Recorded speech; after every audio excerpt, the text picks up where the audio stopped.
नमस्कार, स्वागत आहे तुमचे आपल्या CA मराठी न्यूज चॅनलवर। आज पुन्हा एकदा एक नवीन माहिती घेऊन तुमच्यासाठी सज्ज झालो आहोत। आई वडिलांचा एकुलता एक आधार तो होता। घरून कामावर निघाला आणि वाहनाच्या धडकेत त्याने आपले प्राण गमावले।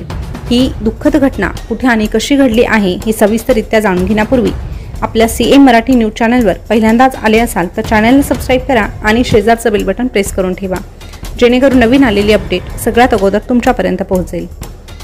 भरधाव अज्ञात वाहनाने दुचाकीला धडक दिल्यामुळे महेंद्र बोंडे या 38 वर्षीय कामगाराचं निधन झालं आहे। धडकेमुळे खाली पडून डोक्यावरून चाक गेल्याने तो जागीच ठार झाला आहे। शनिवारी सकाळी 8च्या सुमारास ही दुःखद घटना घडलेली आहे। घरातून कामावर जायला निघालेले महेंद्र यांचा कंपनीत पोहोचण्यापूर्वीच मृत्यू झाला। अपघात इतका भीषण होता की त्यात महेंद्र बोंडे यांच्या डोक्याचा चेंदामेंदा झाला। महेंद्र बोंडे हे जळगाव औद्योगिक वसाहतीमधील गणेश ॲल्युमिनियम कंपनीत कामाला होते। दररोज भुसावळ येथून दुचाकीने ते अपडाऊन करायचे।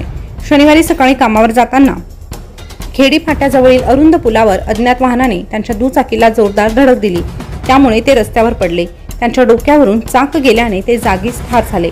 अपघातानंतर चालक वाहनासह तिथून पसार झाला।